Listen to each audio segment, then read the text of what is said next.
All right, our last story. Logitech and Tencent are building a streaming handheld for Xbox Cloud Gaming and GeForce Now.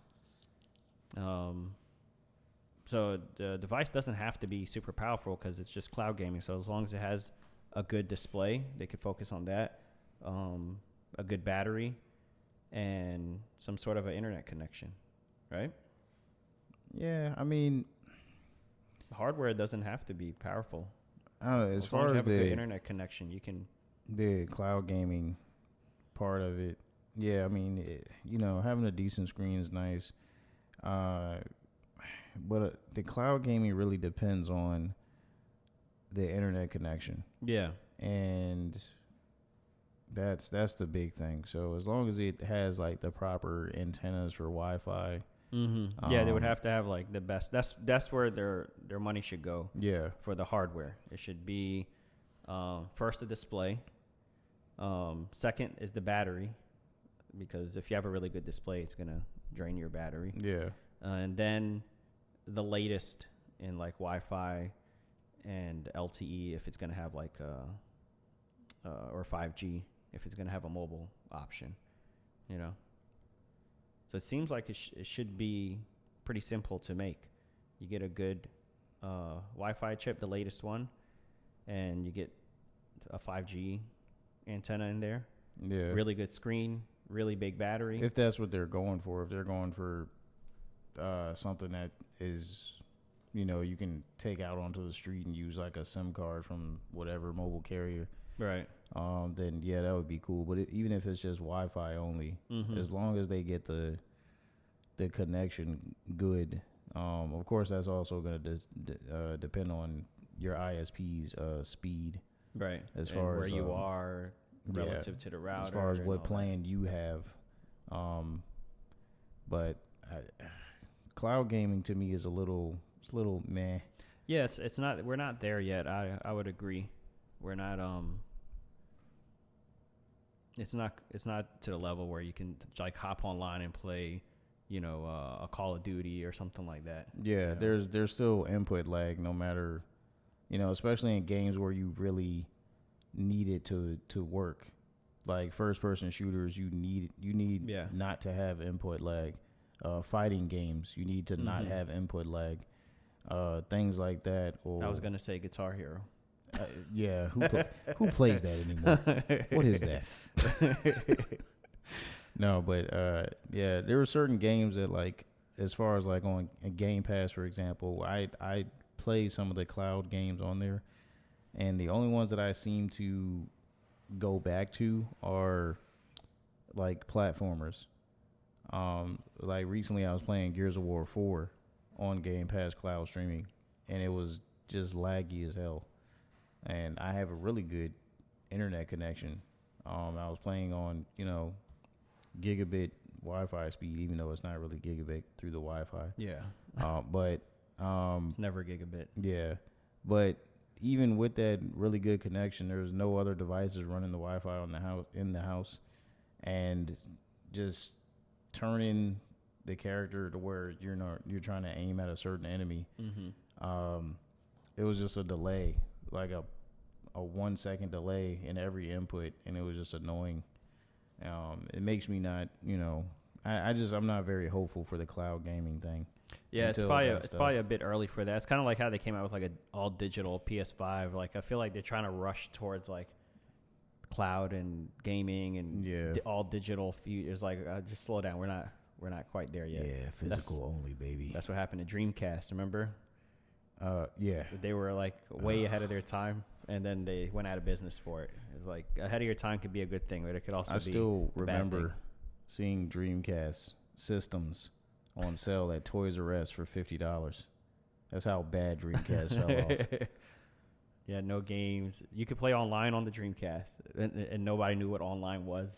Yeah. It's like until Microsoft bought all their devices and turned it into the first Xbox. Oh, is that what they were recycled? I feel like it was. I feel like they took Sega's blueprints and like made it into their own. Because to me, the first Xbox controller kind of looks like the Dreamcast controller a little bit. Yeah, the Dreamcast controller was weird. It had like some attachment You can plug in at the bottom. I remember one of my cousins had a Dreamcast. Gigantic card slot in the top of the controller. Yeah. What was that for again? I don't even know. It wasn't around long enough for us to remember. But here's some more details about this Logitech streaming device.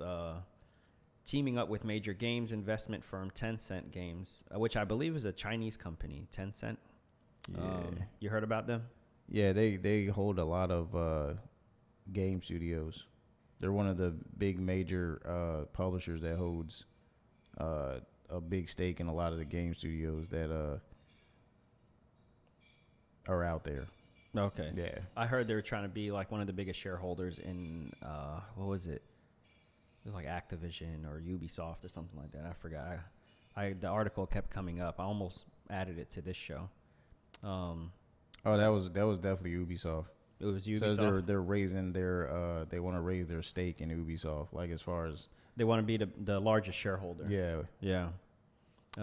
Anyway, the device is expected to support NVIDIA, GeForce Now, and Xbox Cloud Gaming, which should take a dab hand at playing PC games on the go, as well as being handy for Game Pass subscribers. Logitech G and Tencent are working with NVIDIA and Xbox to make this happen. The device will support multiple cloud gaming services, so not just Xbox, possibly Stadia. I mean, Stadia is already on everything. Boo. But you could add Stadia to the list here. And both companies are working with Xbox Cloud Gaming and NVIDIA GeForce Now teams, so gamers can play AAA games when they are away from their consoles or PC, a blog post says. Though very little has been released yet in regards to the actual device or its specifications. So, yeah, this is very early in development.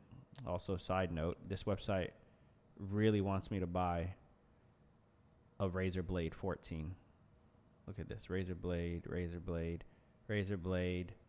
Scroll down a little. Razer Blade. But I'd have to say, though, as far as that Blade. whole cloud gaming device, they're talking about, so you can play Game Pass on the go and whatnot. That's all well and good, but the Steam Deck is destroying everything right now as far as handheld is concerned. Well, that's probably the plan. The idea is to be a competitor for Stream Deck. They probably see them, they're having success, and they say, okay, we'll come out with some sort of, even though I wouldn't call it a competitor because the Stream Deck actually has hardware. Steam Deck. Yeah. What did I say? Stream Deck. Oh, that's this thing right here that I'm holding. This is a Stream Deck. yeah, but the Steam Deck, yeah, that's actual hardware. That's like a really powerful machine. Yeah, but the Steam Deck is, it's an emulation device. You can play Xbox Game Pass on it. You can play PlayStation on it, Nintendo on it, all kinds of stuff on it. It's a freaking PC, man. And I don't know. Just the handheld market is kind of exploding in a whole bunch of different ways. Like there's so many people trying to do different handhelds now. And when I think of handheld, I just think of Nintendo Switch. They obviously they got to be dominating when it comes to handhelds. But yeah, now I mean it's like you see so many people that have Steam Decks talking about how even the Nintendo Switch now is like useless to them unless they're playing a first party exclusive. Of course, yeah. But other than that, everything that's on the Switch that's not first party, they can play on the Steam Deck. And it's better because the screen's bigger. Right. And, it's more comfortable in the hand. It's not just bigger, it's also like HD. Yeah. No. Yeah, there's that too. Oh, man. But, good luck to Logitech and Tencent, Yeah, let's see what with their little streaming handheld device, and hopefully it bears some fruit for them, and not to crap on it, because if anybody's, interested in it and you're like a Xbox Game Pass subscriber and Xbox gaming, cloud gaming is something that you partake in, this could be something for you. So, enjoy. Yeah.